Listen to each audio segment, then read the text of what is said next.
name is David Snyder. I've been married for 8 years to my beautiful wife, Audra. My husband and I adopted our son a year and a half ago after about 5 years of infertility. So we received Austin when he was 3.5 years old. He's came through the foster system, and we've been very challenged. We're very blessed and very challenged all at the same time. He has reactive attachment disorder and a lot of energy.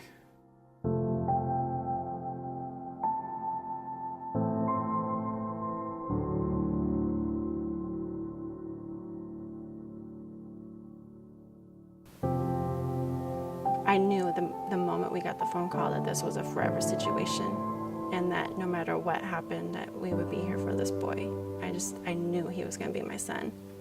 Well, the first couple weeks we had him, it was great.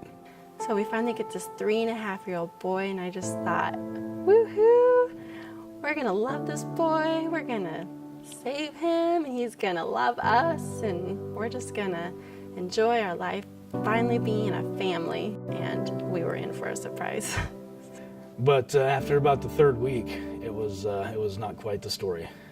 I always knew that parenthood is a level of sacrifice. I always knew that. But this, raising a child with trauma and attachment disorder issues, I learned what the word sacrifice really means.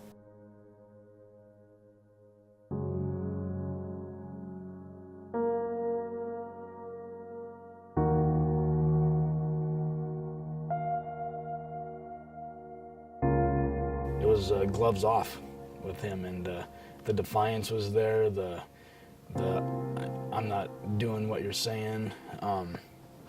The physical violence. I mean, he would start going through these raging tantrums when he wasn't getting his way or wasn't doing what he wanted to do.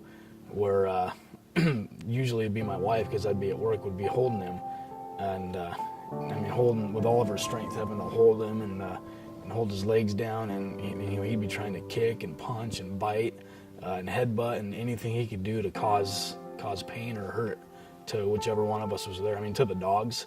I caught him repeatedly beating my dogs with his fists, with sticks, with whatever he could find, just taking out all that rage on whatever came nearest to him.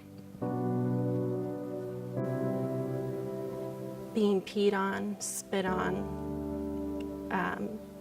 bitten, scratched, kicked, punched, slapped, kneed. When other people see your child, they're like, how can any of that stuff you're telling me be true? Look, he's so good. He minds so well. He stays right next to you. He does what he's told. He's so polite. And it's not the same as soon as you walk through the door at home or as soon as you get in the car. It's game on for them.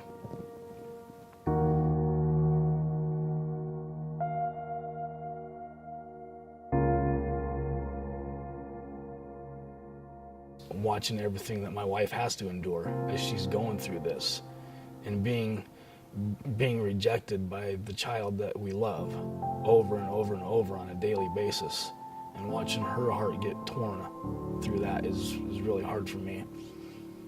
It is my job to do the best that I can. His healing is not in my hands, in the sense that I believe that's up to God's hands, but it's my job to be the best mom that I can be, to promote an atmosphere of healing.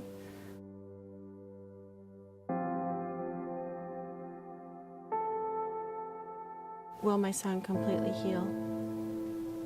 Will our life always be so limited? Will he ever truly be able to forgive those that have hurt him, that have wronged him? Will he be able to forgive God for what he's been through? Will he become the kind of parent that he had? Or will he be able to overcome those things by God's grace and defy the odds and let go and move on and be healed?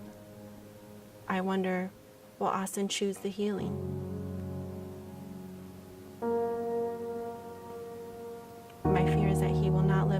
all that God's called him to do, to be, to have.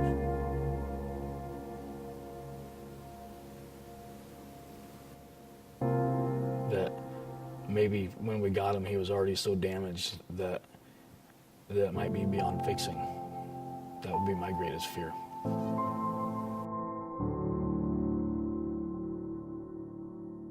My hope for Austin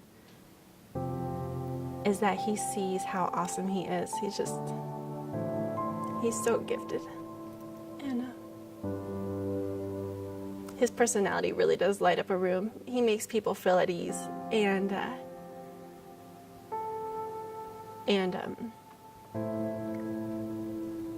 I'm hoping that he won't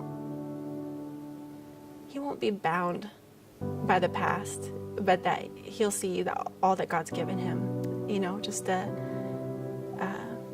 great personality, and he's very gifted athletically and sports-wise. I hope for my Austin that he can just move on and see what God has given him instead of focusing on what's happened. Just see what God has given him and take hold of that and just share it. My hope and desire is that we'll be able to minister to other children with Austin on our team. Just saying, I've been through what you've been through. I know it's hard. Let me show you the way, you know. And so I hope and pray that this will become an area of ministry for him, that it'll be something that he can use as a tool instead of a crutch.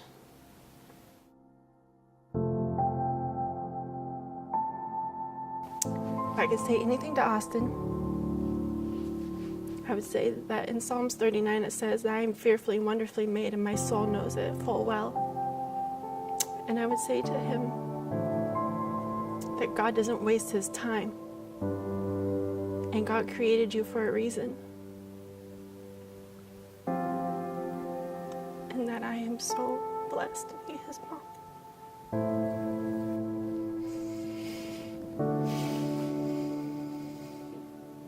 No matter what, I love you. Nothing you could do could push me